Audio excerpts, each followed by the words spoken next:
Hello everyone.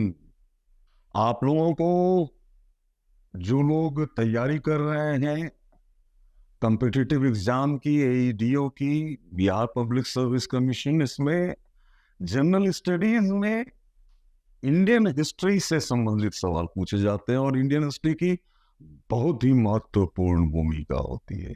ये syllabus लंबा है।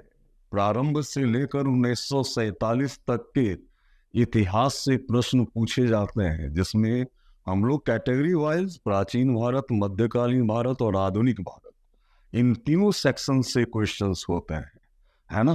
तो आज हम लोग देखेंगे कि प्राचीन भारत से, मध्यकालीन भारत से और आधुनिक भारत से किस तरह से प्रश्न पूछे जाते हैं और इस सेक्शन की तैयारी हम लोग किस ढंग से कर सकते हैं, है ना। तो आइए हम लोग स्टार्ट करें। क्वेश्चनरी ढंग से समझेंगे, है ना। प्राचीन भारत में क्योंकि इतिहास जो है वो प्रारंभ होता है पाषाण युग से, तो पाषाण युग से ही प्रश्न पूछे जाने की संभावना बनती है। जो भी सिलेबस में है ना, वहां से सवाल पूछे जा सकते हैं, इसलिए बहुत ही माइन्यूट ऑब्जर्वेशन की आवश्यकता होती है ना। कंसेप्ट और फैक्ट्स दोनों से सवाल पूछे जाते हैं, अवधारणा से भी और तथ्यों से भी। तो हम लोग देखें पहले स्टोन एज से किस तरह के सवाल पूछे जाते हैं। पहला प्रश्न है, मानव जीवाश्म का प्राचीनतम प्रमाण कहाँ से प्राप्त होता है ना। यह सवाल स्टोन एज का है और हमें मानव जीवाश्म का जो प्राचीनतम प्रमाण मिला है वो मध्य पाषाण काल का मिला है और यह प्रमाण मध्य प्रदेश में नर्मदा नदी के तट पर हथनौरा नामक स्थान से प्राप्त हुआ है। ये बहुत ही इंपॉर्टेंट प्रश्न है ना, क्योंकि पुरा पाषाण काल का हमें कोई भी मानव जीवाश्म प्राप्त नहीं होता है। दूसरा प्रश्न है, निम्नलिखित कथनों में कौन सा कथन गलत है। ये है, आदिमानव के द्वारा पाषाण उपकरण बनाने के लिए सबसे पहले क्वार्टजाइट पत्थर का प्रयोग हुआ। ये बिल्कुल सही है। आदिमानव ने प्रस्तर उपकरण, पाषाण युग में पत्थर के उपकरण बनाने के लिए, स्टोन टूल्स बनाने के लिए सबसे पहले क्वार्टजाइट पत्थर या सैंडस्टोन या स्फटिक, तीनों एक ही नाम है ना, का प्रयोग सबसे पहले। तो ये ऑप्शन सही है। पूरा पाषाण काल का पहला प्रमाण भीमबेटका की गुफा से प्राप्त हुआ है। ये ऑप्शन ही गलत है, क्योंकि पहला प्रमाण हमें पल्लवरम से प्राप्त हुआ है। रॉबर्ट ब्रूसफुट ने इसे खोजा था और हस्तकुठार का प्रमाण हमें मद्रास के निकट पल्लवरम नामक स्थान से प्राप्त हुआ है। सी ऑप्शन है, नवपाषाण काल में मानव ने कृषि करना प्रारंभ किया, सही है। और डी ऑप्शन है, बुर्जहोम से हमें मानव के साथ कुत्ते को दफनाने का प्रमाण मिलता है, ये भी सही है। तो इसका बी ऑप्शन गलत है, तो यही ऑप्शन आपका उत्तर हो जाएगा। नेक्स्ट क्वेश्चन है, चावल की खेती का प्राचीनतम प्रमाण कहां से प्राप्त हुआ है। चावल की खेती का प्राचीनतम प्रमाण कहां से प्राप्त हुआ है। ये ऑप्शन है मेहरगढ़। मेहरगढ़ से हमें कृषि का प्राचीनतम प्रमाण तो प्राप्त हुआ है, लेकिन यहां से हमें गेहूं और जौ के प्रमाण मिले हैं। चिरांद भीमबेटका नहीं होगा। कोल्डिवा जो उत्तर प्रदेश में बेलन घाटी से है, यही से हमें चावल की खेती का प्राचीनतम प्रमाण प्राप्त होता है। अब क्वेश्चन नंबर 4 में हम लोग आए। देखें, किस ताम्रपाषाण कालीन स्थल को ताम्रवती कहा गया। तो ताम्रपाषाण काल में दक्षिणी राजस्थान में आहार संस्कृति की खुदाई हुई। वहां आहार से हमें केवल तांबे से बनी हुई वस्तुएं ही खुदाई में मिली है, इसलिए आहार को ताम्रवती भी कहा जाता है। तो या ताम्रपाषाण काल से अच्छा खासा प्रश्न आता है ना। तो ये आप देखेंगे कि बहुत ही इंपॉर्टेंट क्वेश्चन है, ये अक्सर एग्जाम में पूछा गया है। भारत में सबसे बड़ा ताम्रपाषाण कालीन स्थल, तो ये स्थल जो है सबसे बड़ा, वो जोरवे संस्कृति का दायमाबाद है। दायमाबाद बहुत इंपॉर्टेंट साइट है और यहाँ से हमें तांबे से बनी हुई 4 वस्तुएं भी मिली है। रथ चलाता हुआ मनुष्य, अलंकृत हाथी, गेंडा, है ना, और सांड, ये 4 तांबे से बनी हुई वस्तुएं भी मिली है। चिरांद कहाँ अवस्थित है। चिरांद बिहार में छपरा जिले में अवस्थित है और यहाँ से हमें ताम्रपाषाण काल के प्रमाण मिलते हैं। निम्न में से कौन सी संस्कृति हड़प्पा पूर्व संस्कृति है। तो हड़प्पा से पहले की संस्कृति कौन है। तो कब्रिस्तान एफ संस्कृति ताम्रपाषाण बाद की संस्कृति है ताम्रपाषाण काल में। झुकर झाकर संस्कृति नहीं, बात की संस्कृति है। सोथी संस्कृति जो है यहाँ ऑप्शन सोथी संस्कृति ये सही आंसर है। राजस्थान में डीपी अग्रवाल और अमलानंद घोष ने इसकी खोज की थी, जो हड़प्पा संस्कृति से ठीक पहले की संस्कृति है। तो इसका आंसर हो जाएगा डी, सोथी संस्कृति। अब हम लोग नेक्स्ट क्वेश्चन की ओर बढ़े। इसको सुमेलित करने कहा गया है, 10वां क्वेश्चन है। ये सूची ए में है कुषाण कालीन स्तूप, ये कहां से मिला है? ये हड़प्पाई स्थल है। तो कुषाण कालीन स्तूप जो है हमें मोहनजोदड़ो से प्राप्त हुआ है। सर्वोत्कृष्ट जल प्रणाली हमें धौलावीरा से प्राप्त हुआ है। धनवानों का नगर बनवाली को कहा जाता है, और चांदी का मुकुट हमें हरियाणा में कुनाल से प्राप्त हुआ है। तो इसका आंसर जो है वो होगा ए का 4, बी का 3, सी का 1, 2। तो 4, 3, 1, 2 में कौन सा ऑप्शन है देख लेंगे। 4, 3, 1, 2। तो 4, 3, 1, 2 इसका बी ऑप्शन है, 4, 3, 1, 2। तो यही सही आंसर हो जाएगा। तो नेक्स्ट क्वेश्चन हम लोग देखें कि किस इतिहासकार ने सिंधु सभ्यता का उद्भव ईरानी बलूची संस्कृति बतलाया है? मतलब ईरान और बलूचिस्तान की संस्कृति से हड़प्पा सभ्यता का उद्भव हुआ, ये बताने वाली थी रोमिला थापर। रोमिला थापर ने ही बताया। रोमिला थापर, ब्रिजेट ऑल्चिन, ये दो थे जिन्होंने बताया था कि ईरान और बलूचिस्तान की संस्कृति से हड़प्पा सभ्यता का उद्भव हुआ।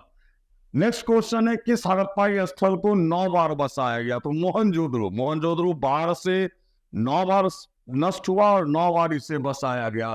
इसका आंसर मोहनजोदड़ो हो जाएगा। नेक्स्ट क्वेश्चन है सिंधु सभ्यता में लोगों को किस धातु का ज्ञान नहीं था? तो सिंधु सभ्यता के लोगों को सोना, चांदी, तांबा, सीसा और टीन का ज्ञान था। लोहा 1000 ईसा पूर्व से लोहे का प्रयोग शुरू हुआ, मतलब उत्तर वैदिक काल से। इसका आंसर यहाँ पे लोहा हो जाएगा। कौन सा हड़प्पाई नगर सीप निर्यात का महत्वपूर्ण केंद्र था? तो सीप निर्यात का महत्वपूर्ण केंद्र बालाकोट था, है ना। बालाकोट जो कि बलूचिस्तान में है। बलूचिस्तान का 4 साइड, सुतका गिंडूर, डाबरकोट, बालाकोट और मेहरगढ़, सुतका कोवी, ये सब बलूचिस्तान में, जिसमें बालाकोट सीप निर्यात का महत्वपूर्ण केंद्र था। नेक्स्ट क्वेश्चन में हम लोग बढ़े कि त्रयी में कौन सा वेद शामिल नहीं है? 4 वेद है, ऋग्वेद, सामवेद, यजुर्वेद और अथर्ववेद। तो अथर्ववेद जो है वो त्रयी में शामिल नहीं है ना। तो यहाँ आंसर हो जाएगा अथर्ववेद। ठीक है। पुनर्जन्म का सर्वप्रथम उल्लेख कहाँ हुआ है? तो बृहदारण्यक उपनिषद। यहाँ बृहदारण्यक आप लोग पढ़ेंगे। बृहदारण्यक उपनिषद में सबसे पहले जो है वो पुनर्जन्म का उल्लेख किया गया है। तो यहाँ आंसर हो जाएगा बृहदारण्यक उपनिषद। यम नाचिकेता की कथा जो है वो कठोपनिषद में है। उपनिषद से काफी प्रश्न आते हैं, जैसे सत्यमेव जयते, मुंडकोपनिषद, सत्यम शिवम सुंदरम, मंडूक उपनिषद, ये सब अक्सर पूछा जाता है। यम नाचिकेता कठोपनिषद। सतपथ ब्राह्मण किस वेद से? हर एक वेद से ब्राह्मण ग्रंथ जुड़े हुए हैं, जैसे ऋग्वेद से ऐतरेय ब्राह्मण, कौशिकी ब्राह्मण, सामवेद से छांदोग्य ब्राह्मण, तांडी ब्राह्मण, जैवनी ब्राह्मण, है ना। और यजुर्वेद से शतपथ ब्राह्मण और तैतरीय ब्राह्मण, और अथर्ववेद से गोपथ ब्राह्मण। तो यहाँ आंसर हो जाएगा यजुर्वेद। हम लोग नेक्स्ट क्वेश्चन की ओर बढ़े। वर्ण व्यवस्था में वर्ण शब्द जो है, वर्ण व्यवस्था में वर्ण शब्द सबसे पहले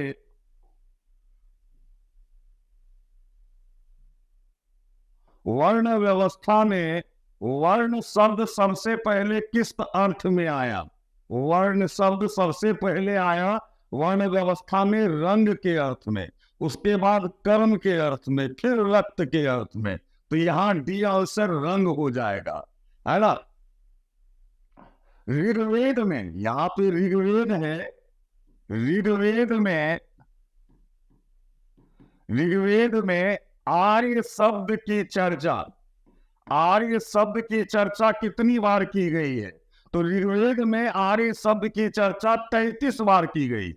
ऋग्वैदिक काल में प्रशासन की सबसे छोटी इकाई परिवार थी। परिवार से ऊपर ग्राम, ग्राम से ऊपर विश्व, विश्व से ऊपर जन, जन सबसे बड़ी इकाई थी और परिवार सबसे छोटी इकाई थी। ऋग्वैदिक काल की सबसे महत्वपूर्ण नदी, सबसे महत्वपूर्ण नदी सिंधु नदी थी, है ना। यह ऑप्शन है सरस्वती। सरस्वती सबसे पवित्र नदी थी। सरयू, गंगा, गंगा की चर्चा तो सिर्फ एक बार है, और सिंधु नदी सबसे महत्वपूर्ण नदी है ऋग्वैदिक काल में। ये आप लोग याद रखेंगे।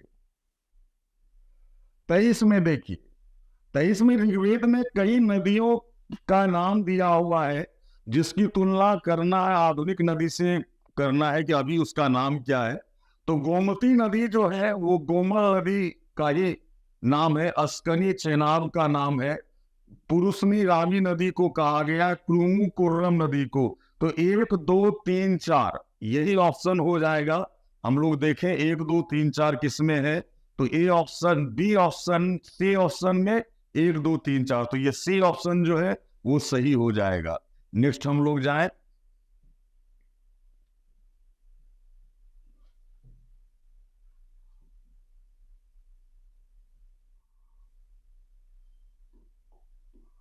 किस ऋग्वैदिक कालीन देवता को ऋतस्य गोपा कहा गया है? ऋत का मतलब होता है ऋग्वेद में नैतिक आचरण, और नैतिक आचरण से संबंधित देवता थे वरुण, इसलिए वरुण को ऋतस्य गोपा कहा गया है। बुगाद कोई अभिलेख में 4 वैदिक देवता का उल्लेख है। इंद्र, मित्र, वरुण और नासत्य। इंद्र, मित्र, वरुण और नासत्य। अग्नि का उल्लेख नहीं मिलता है, तो यहाँ आंसर हो जाएगा नहीं है में, अग्नि की चर्चा नहीं है। उत्तर वैदिक काल में नरिष्ठा किसे कहा गया है? नरिष्ठा का मतलब होता है वाद विवाद का स्थल। ये कहा गया है सभा को, है ना। किस यज्ञ से पहले राजा अपने रत्निनों के घर जाता था और हरवी प्रदान करता था? ये राजसूय यज्ञ से पहले, और इसके बारे में, राजसूय यज्ञ के बारे में कहा जाता है कि ये 2 दिनों तक चलता था और इसमें वरुण देवता सशरीर प्रकट होते थे। इस तरह के प्रश्न भी पूछे जाते हैं जनरल स्टडीज में। तो यहां हो जाएगा राजसूय यज्ञ। लोहे का पहला प्रमाण, उत्तर वैदिक काल को लौह युग भी कहते हैं, तो इसका पहला प्रमाण कहां से मिला है? तो इसका पहला प्रमाण जो है, इसमें ऑप्शन है हस्तिनापुर, अतरंजी खेरा, जखेरा और गांधार। तो 1000 ईसा पूर्व में इसका प्रमाण हमें गांधार क्षेत्र से मिलता है। कृषि से संबंधित उपकरण का पहला प्रमाण हमें अतरंजी खेरा से मिलता है। लेकिन अगर ये पूछेगा लोहे का प्रमाण कहां से मिलता है, तो गांधार क्षेत्र हो जाएगा इसका आंसर डी। भारत के पहले भौतिकवादी चिंतक कौन थे? 600 बीसी में कई चिंतक हुए, जैसे अजीत के स्कम्बलिंग, चारवाक, संजय बेलट्ठी पुत्र, है ना। इसमें जो अजीत के स्कम्बलिंग है उन्हें भारत का पहला भौतिकवादी चिंतक माना जाता है।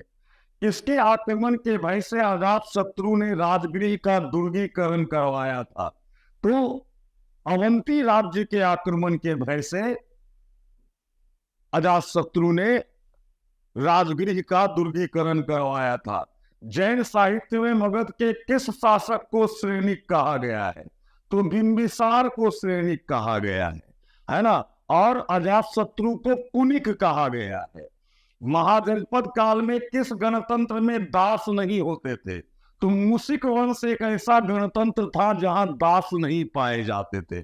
यहाँ ऑप्शन हो जाएगा, ऑप्शन में है सौभूति, वर्जी, मालव और मूसिक वंश। तो मूसिक वंश में दास नहीं पाए जाते थे। नेक्स्ट क्वेश्चन की ओर हम लोग बढ़े। बौद्ध धर्म में उपसंपदा क्या था? इस तरह के प्रश्न पूछे जाते हैं। उपसंपदा बौद्ध संघ में प्रवेश को कहते थे, है ना। उसी तरह से उपोषद के बारे में भी पूछा जा सकता है। ये धार्मिक बैठक होती थी, उपोषद, है ना। पवारना, है ना। पवारना हर वर्षा काल की समाप्ति पर पवारना का आयोजन होता था बौद्ध संघ में, है ना। और यहाँ पतिमोक्ष, पतिमोक्ष भी, जहाँ पे अपने अपराध संहिता को बौद्ध भिक्षुक पढ़ते थे कि उनसे क्या गलती हुई है, उसे पतिमोक्ष कहा गया है। तो इस तरह का शब्दावली भी पूछा जाता है ना। नेक्स्ट क्वेश्चन है, किस बौद्ध संगीति में बौद्ध संघ में पहली बार विभाजन हुआ? तो दूसरी बौद्ध संगीति में, जो वैशाली के चुग वर्ग में आयोजित की गई थी और अनुशासन के प्रश्न पर बौद्ध संघ दो भागों में बट गया था। तो दूसरी बौद्ध संगीति इसका, चौथी बौद्ध संगीति में भी विभाजन हुआ जब बौद्ध धर्म हीनयान और महायान में बटा था। सिकंदर ने किस ऋतु में भारत पर आक्रमण किया था? है ना, 326 बीसी में बसंत ऋतु था उस समय, जिस समय सिकंदर ने भारत पर आक्रमण किया था। बौद्ध धर्म में हाथी किसका प्रतीक है? तो हाथी जो है बुद्ध के गर्भ में आने का प्रतीक है, मतलब जन्म का प्रतीक हो जाएगा इसमें, है ना। महावीर ने कितने वर्ष की अवस्था में गृह त्याग किया? बुद्ध ने 29 वर्ष की अवस्था में किया था और महावीर ने 30 वर्ष की अवस्था में किया था। बुद्ध को 6 वर्ष के बाद 35 वर्ष की अवस्था में ज्ञान की, सर्वोच्च ज्ञान की प्राप्ति हुई थी और इन्हें 12 वर्ष की तपस्या के बाद 42 वर्ष की उम्र में कैवल्य की प्राप्ति हुई थी महावीर जैन को। ये आप लोग याद रखेंगे। बौद्ध धर्म और जैन धर्म से भी प्रश्न पूछे जाते हैं। जैन धर्म में कितने आगम है? तो जैन धर्म में जो भी ग्रंथ है, जो प्राचीनतम जैन ग्रंथ है, उसको कहा जाता है पूर्व, है ना। पूर्व का स्थान आगे चलकर अंग ने ले लिया। फिर 46 आगमों की रचना हुई, जिसमें 12 अंग थे, 12 उपांग थे, 10 प्रकीर्ण थे, 6 छंद सूत्र, 4 मूल सूत्र और 2 मिश्रित ग्रंथ, जो टोटल 46 आगम होते हैं। तो यहाँ आंसर 46 आगम हो जाएगा। नेक्स्ट क्वेश्चन है, ब्राह्मी लिपि को सर्वप्रथम पढ़ने का श्रेय किसे जाता है? तो जेम्स प्रिंसेप को। जेम्स प्रिंसेप ने पढ़ा ब्राह्मी लिपि को, खासकर अशोक के अभिलेख का उद्भेदन किया जा सका कि अभिलेख में क्या लिखा हुआ है। तो ब्राह्मी सबसे प्राचीन लिपि है भारतवर्ष की और इसे पढ़ने का श्रेय जाता है जेम्स प्रिंसेप को। अशोक ने कब कलिंग युद्ध किया था? अपने शासन के 8वें वर्ष। तो 269 उसके सिंहासनारोहण का वर्ष माना जाता है और 261 बीसी में कलिंग युद्ध हुआ था। स्ट्रेबो किस शासक के विषय में कहता है कि वह हमेशा महिला अंगरक्षकों से घिरा रहता था? ऑप्शन है अशोक, धनानंद, चंद्रगुप्त मौर्य और बिंदुसार। तो चंद्रगुप्त मौर्य के बारे में कहता है कि वो महिला अंगरक्षकों से हमेशा घिरा रहता था। हम लोग नेक्स्ट क्वेश्चन की ओर बढ़े। किसके दरबार में आजीवक साधु रहा करते थे? तो बिंदुसार के दरबार में, है ना। अब पिंगली वत्स नहीं, अशोक के बारे में भविष्यवाणी, वो भी आजीवक साधु थे। तो यहां हो जाएगा बिंदुसार, है ना। मौर्य प्रशासन में उच्च पदाधिकारियों को क्या कहा जाता था? तो तीर्थ कहा जाता था। 18 तीर्थ होते थे, सर्वोच्च जो पदाधिकारी होते थे उसे तीर्थ कहा जाता था। आहत सिक्के का सबसे बड़ा ढेर। सबसे पहले भारत में सिक्के का प्रचलन 550 ईसा पूर्व में प्रारंभ हुआ, जिसको आहत सिक्का या पंचमांड सिक्का कहते हैं। इसका सबसे बड़ा ढेर जो है वो गोलकपुर पटना में मिला है और यहाँ जो सिक्का मिला है वो नंद वंश से संबंधित सिक्का है। तो यहाँ गोलकपुर जो है असल में गोलकपुर है, तो गोलकपुर इसका आंसर हो जाएगा। लाल चेर के नाम से कौन, ये संगम काल का है। संगम काल, दक्षिण भारत के इतिहास से ये प्रश्न है। संगम काल से लाल चेर कहते थे सेन गुटवन को, बहुत ही फेमस राजा थे चेर वंश के। सेन गुटवन को लाल चेर कहा जाता था। नेक्स्ट क्वेश्चन हम लोग देखें, दक्षिण भारत में आर्य संस्कृति के प्रसार का श्रेय किसे जाता है? ये भी संगम काल से ये प्रश्न है। अगस्त मुनि को दक्षिण भारत में आर्य संस्कृति के प्रसार का श्रेय जाता है। इन्होंने ये पहला संगम सम्मेलन और दूसरे संगम सम्मेलन की भी अध्यक्षता की थी। तो यहाँ अगस्त मुनि हो जाएगा। नेक्स्ट क्वेश्चन है कि तोल्काप्पियम ग्रंथ किससे संबंधित है? तमिल व्याकरण, राजनीति, अर्थशास्त्र, चिकित्सा, है ना। ये ऑप्शन में है। तो तोल्काप्पियम की रचना तोल्काप्पियार ने की थी, जो दूसरे संगम सम्मेलन में अगस्त मुनि के साथ उनके शिष्य थे ये। और इनकी पुस्तक है तोल्काप्पियम, जो तमिल व्याकरण की किताब है। तो ये हो जाएगा तमिल व्याकरण, ए ऑप्शन। खारवेल कहाँ का शासक था? तो खारवेल कलिंग, उड़ीसा का शासक था। तो यहाँ कलिंग आंसर हो जाएगा। कौन सा राजवंश अपने नाम के साथ मातृसूचक शब्द का प्रयोग करता था? तो ये आंसर यहां हो जाएगा आंध्रभृत्य या सातवाहन। आंध्रभृत्य को सातवाहन वंश भी कहा जाता था। तो ये इसका आंसर हो जाएगा। नेक्स्ट क्वेश्चन की तरफ हम लोग बढ़े। 50वां क्वेश्चन है कि किस कुषाण शासक ने सबसे पहले सोने का सिक्का जारी किया? तो सोने का सिक्का जारी करने का श्रेय कुषाण काल में जाता है किसको? बीमाकर्षिसस को। और कुषाण कालीन सोने का सिक्का शुद्धता के दृष्टिकोण से सबसे अच्छा माना जाता था। हालांकि गुप्त काल के सोने के सिक्के भारी होते थे, लेकिन शुद्धता की दृष्टि से वो कुषाण कालीन सिक्कों से कम शुद्ध होते थे। हाँ, मृच्छकटिकम का रचयिता है शूद्र, है ना। इस पुस्तक पर एक हिंदी फिल्म भी बनी थी जिसका नाम उत्सव था, है ना। शूद्र किसके रचयिता है? गुप्त कालीन रचना है ये। किस शासक को लिच्छवी दौहित्र कहा गया है? समुद्रगुप्त को लिच्छवी दौहित्र कहा गया है, क्योंकि इनकी मां कुमार देवी जो थी वो लिच्छवी राजकुमारी थी। महरौली का जो कुतुब मीनार के आगे जो एरिया वो महरौली कहलाता है, तो महरौली में कुतुब मीनार के जस्ट सामने एक लौह स्तंभ है, तो वो किससे संबंधित है? तो वो चंद्रगुप्त द्वितीय विक्रमादित्य का लौह स्तंभ है। ये आप लोग अक्सर ये पूछा जाता है, तो यहाँ चंद्रगुप्त द्वितीय हो जाएगा आंसर। चंद्रगुप्त द्वितीय, सी ऑप्शन हो जाएगा इसका। नेक्स्ट क्वेश्चन की तरफ हम लोग बढ़े। किस शासक को शिलादित्य कहा गया है? किस शासक का नाम शिलादित्य है? तो हर्षवर्धन का नाम शिलादित्य भी है ना। वांग हुएक्स ने किसके दरबार में चीन का राजदूत बन के आया? वांग हुएक्स ने आया था 643 ईस्वी में चीन के शासक का राजदूत बनकर हर्षवर्धन के यहाँ आया था। तो यहाँ आंसर हो जाएगा हर्षवर्धन। किसने गंगई कोंड चोल की उपाधि ली? तो चोल शासक राजेंद्र चोल ने, जब उन्होंने बंगाल को हराया, देन उसने गंगई कोंड चोल की उपाधि ली थी। बख्तियार खिलजी के समय बंगाल में शासक कौन था? तो जब बख्तियार खिलजी जो सिपह सलार था महमूद गोरी का, जब उसने बंगाल, जब नालंदा विश्वविद्यालय जलाते हुए, विक्रमशिला विश्वविद्यालय को क्षति पहुंचाते हुए घोड़े के व्यापारी के वेश में वो बंगाल पहुंचा, और जब ये सूचना मिली बंगाल के शासक लक्ष्मण सेन को, जिनकी राजधानी नदिया थी, तो वो भाग गया अपनी राजधानी को छोड़कर। तो उस समय लक्ष्मण सेन जो था वो राजा था। राय पिथौरा के नाम से कौन जाना जाता है? तो राय पिथौरा जो नाम है वो पृथ्वीराज चौहान को राय पिथौरा के नाम से भी जाना जाता है। नेक्स्ट क्वेश्चन, तारीखे फिरोज शाही। तारीखे फिरोज शाही के लेखक हैं जियाउद्दीन बर्नी। दिल्ली सल्तनत में दीवान रिसालत का संबंध है धार्मिक मामले से। तो दिल्ली प्रशासन में जो विभिन्न विभाग है उससे संबंधित प्रश्न भी पूछे जाते हैं। तो आप लोग जितने भी विभाग हैं और वो किससे संबंधित है वो याद रखें।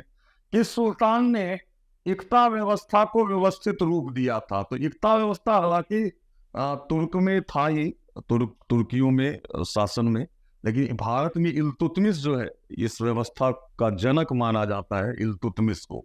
तो बी आंसर हो जाएगा। अब आइए क्वेश्चन नंबर 62।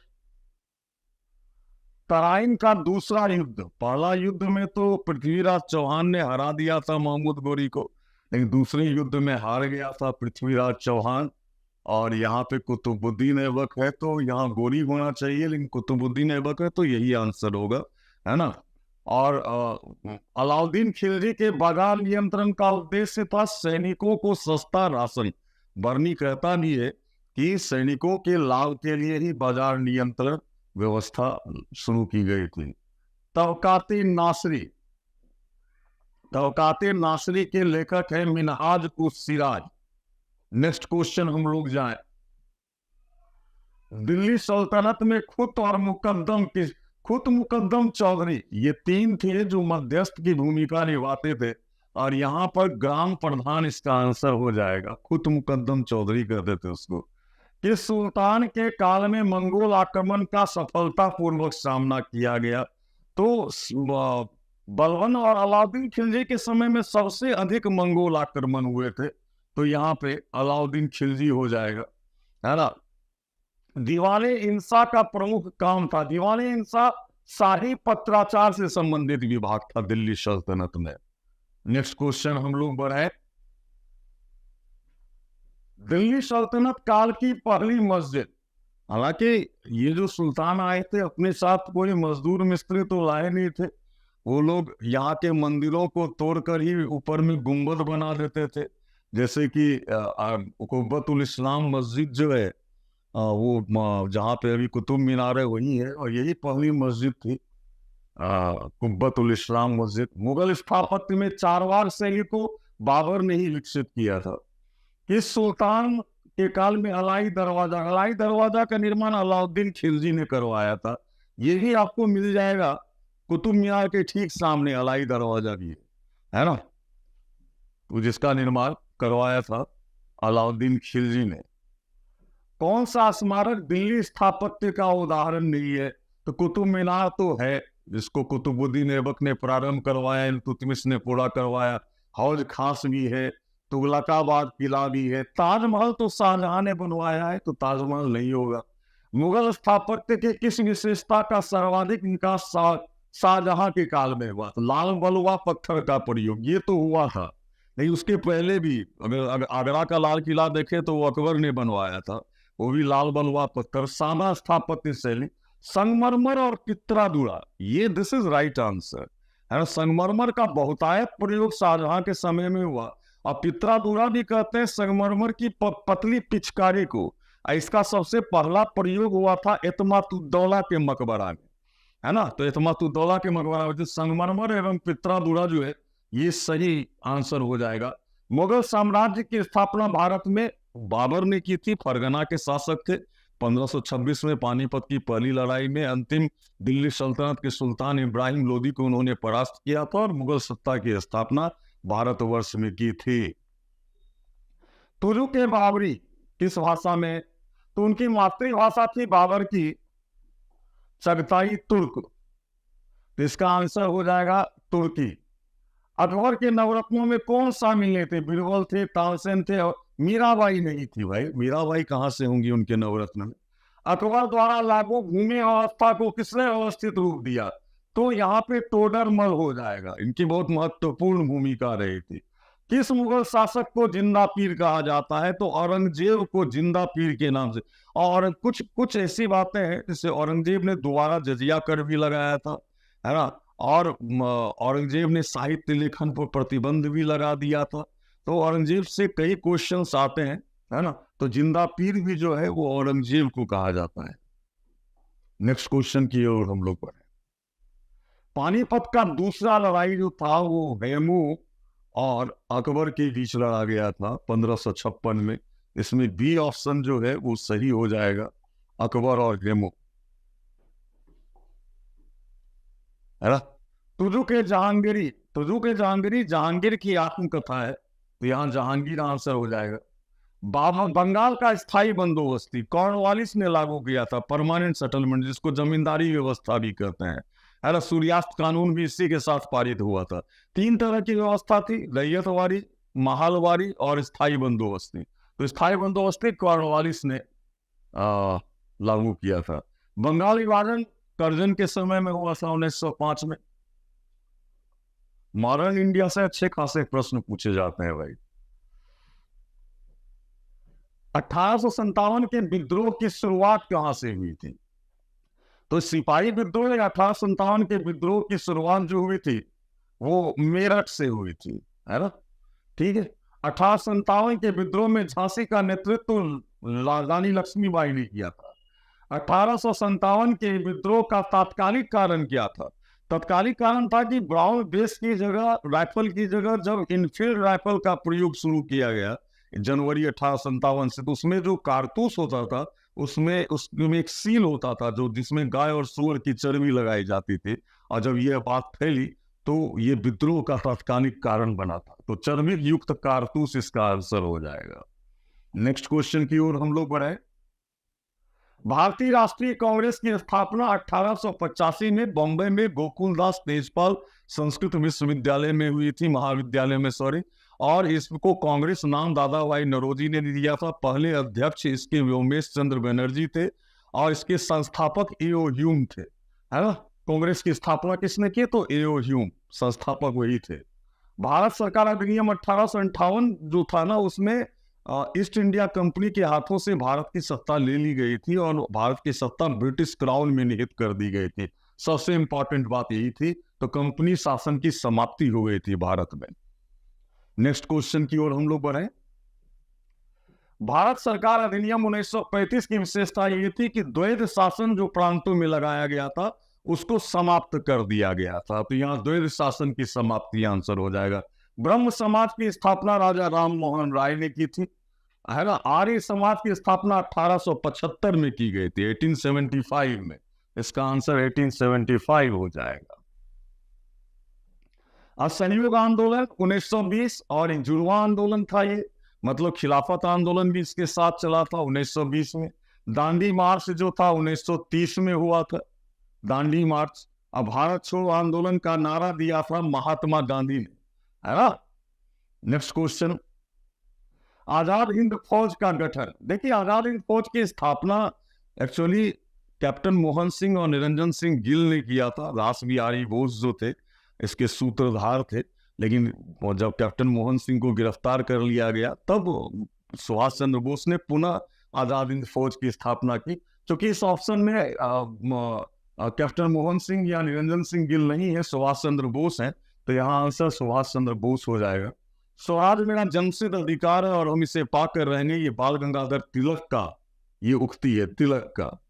भारत को स्वतंत्रता मिली थी 15 अगस्त 1947 को। संविधान सभा की पहली बैठक हुई थी 1946 में। भारत के अंतिम वायसराय जो थे वो माउंटबेटन थे, है ना। इस तरह से मॉडर्न इंडिया से भी, खासकर फ्रीडम स्ट्रगल से काफी प्रश्न पूछे जाते हैं। सीमित समय में संभव नहीं है कि हर एक जगह से आपसे प्रश्न पूछा जा सके, लेकिन फ्रीडम स्ट्रगल को बहुत अच्छे से ध्यान में रखेंगे। खासकर ब्रिटिश काल में जो शिक्षा का विकास हुआ, जो जातीय आंदोलन हुआ, श्रमिक आंदोलन हुआ, इन सब से भी प्रश्न पूछे जाते हैं। तो क्वेश्चन सॉल्व करें, जो विगत परीक्षाओं में प्रश्न पूछे गए हैं उनको सॉल्व करें। निश्चित रूप से वो आपके लिए लाभप्रद होगा। जितना क्वेश्चन सॉल्व करेंगे वो आपके लिए बेहतर होगा। तो अब शुरू एंशिएंट इंडिया से, मॉडर्न इंडिया से, मेडावल से, इन तीनों सेक्शन से क्वेश्चन पूछे जाते हैं। और मेहनत कीजिए, निश्चित रूप से सफलता मिलेगी। मेहनत का कोई पर्याय नहीं है, कोई सब्स्टिट्यूट नहीं है और कोई शॉर्टकट मेथड भी नहीं होता। मेहनत कीजिए, सिर्फ मेहनत ही आपको रिजल्ट देगा। तो समस्त शुभकामनाओं के साथ मैं संजीव कुमार बहुत जल्दी फिर से आपसे मिलूंगा, फिर नई क्लास में। तब तक के लिए बहुत बहुत धन्यवाद। Thank you so much.